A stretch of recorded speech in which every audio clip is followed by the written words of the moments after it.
1 Samuel 9-ാം അധ്യായം 1 മുതൽ 4 വരെയുള്ള വാക്യങ്ങൾ. ബെഞ്ചമിൻ ഗോത്രജനായ കിഷ് എന്നൊരാളുണ്ടായിരുന്നു. അവൻ അബിയേലിന്റെ മകനായിരുന്നു.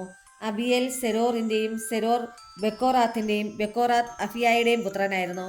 അഫിയ ബെഞ്ചമിൻ ഗോത്രക്കാരനും ധനികനുമായിരുന്നു. കിഷിന് സാവൂൾ എന്നൊരു പുത്രനുണ്ടായിരുന്നു. അവനേക്കാൾ കോമളനായി ഇസ്രായേലിൽ മറ്റാരുമില്ലായിരുന്നു. അവന്റെ തോളൊപ്പം ഉയരമുള്ള ആരും ഉണ്ടായിരുന്നില്ല.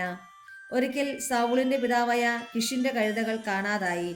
അവൻ സാവൂളിനോട് പറഞ്ഞു, ഒരു ഭൃത്തിനെയും കൂട്ടി കഴുതകളെ അന്വേഷിക്കുക. അവർ എഫ്രായിം മലനാട്ടിലും ഷലീഷ ദേശത്തും അന്വേഷിച്ചു, കണ്ടെത്തിയില്ല. ഷാലിം ദേശത്തും തിരക്കി, അവിടെയും ഇല്ലായിരുന്നു. അനന്തരം ബെഞ്ചമിന്റെ നാട്ടിൽ അന്വേഷിച്ചു, കണ്ടെത്തിയില്ല. സാമൂലിന്റെ ദൃഷ്ടിയിൽപ്പെട്ടപ്പോൾ കർത്താവ് സാമൂലിനോട് പറഞ്ഞു, ഞാൻ നിന്നോട് പറഞ്ഞത് ഇവനെപ്പറ്റിയാണ്. എന്റെ ജനത്തെ ഭരിക്കുന്നവൻ ഇവനാണ്. സാവൂൾ പട്ടണവാതിക്കൽ വെച്ച് സാമുവേലിനെ സമീപിച്ചു ചോദിച്ചു, ദീർഘദർശിയുടെ ഭവനം എവിടെയാണെന്ന് കാണിച്ചു തരാമോ? സാമുവേൽ പറഞ്ഞു, ഞാൻ തന്നെയാണ് അവൻ. മലമുകളിലേക്ക് എന്റെ മുൻപേ നടന്നുകൊള്ളുക. ഇന്ന് എന്റെ കൂടെ ഭക്ഷണം കഴിക്കണം. പ്രഭാതത്തിൽ മടങ്ങിപ്പോകാം. അപ്പോൾ നിങ്ങൾക്ക് ആവശ്യമുള്ളത് പറഞ്ഞു തരാം.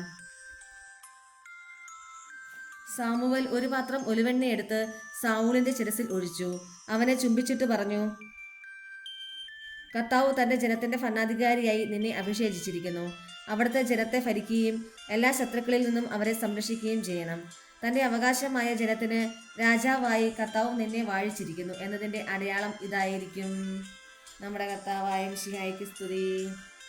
വിശുദ്ധ മർക്കോസ് അറിയിച്ച സുവിശേഷം 2-ാം അധ്യായം 13 മുതൽ 17 വരെയുള്ള വാക്യങ്ങൾ. യേശു വീണ്ടും കടൽ തീരത്തേക്ക് പോയി. ജനക്കൂട്ടം അവൻ്റെ അടുത്തെത്തി. അവൻ അവരെ പഠിപ്പിച്ചു. അവൻ കടന്നുപോയപ്പോൾ ഹൽപ്പയുടെ പുത്രനായ ലേവി ചുങ്കസ്ഥലത്ത് ഇരിക്കുന്നത് കണ്ട് അവനോട് പറഞ്ഞു, എന്നെ അനുഗമിക്കുക. അവൻ എഴുന്നേറ്റ് യേശുവിനെ അനുഗമിച്ചു. അവൻ ലേവിയുടെ ഭവനത്തിൽ ഭക്ഷണത്തിനിരിക്കുമ്പോൾ അനേകം ചുങ്കക്കാരും പാപികളും അവൻ്റെയും ശിഷ്യരുടെയും കൂടെ ഇരുന്നു.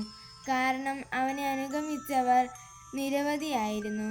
അവൻ പാപികളോടും ചുങ്കക്കാരോടുമൊപ്പം ഭക്ഷണം കഴിക്കുന്നത് കണ്ട് ഫരിസേയരിൽപ്പെട്ട ചില നിയമജ്ഞർ ശിഷ്യന്മാരോട് ചോദിച്ചു, അവൻ ചുങ്കക്കാരുടെയും പാപികളുടെയും കൂടെ ഭക്ഷിക്കുന്നതെന്ത്? ഇത് കേട്ട് യേശു പറഞ്ഞു, ആരോഗ്യമുള്ളവർക്കല്ല, രോഗികൾക്കാണു വൈദ്യനെ കൊണ്ട് ആവശ്യം. നീതിമാന്മാരെ അല്ല, പാപികളെ വിളിക്കാനാണ് ഞാൻ വന്നത്. നമ്മുടെ കർത്താവായ മിശിഹായ്ക്ക് സ്തുതി.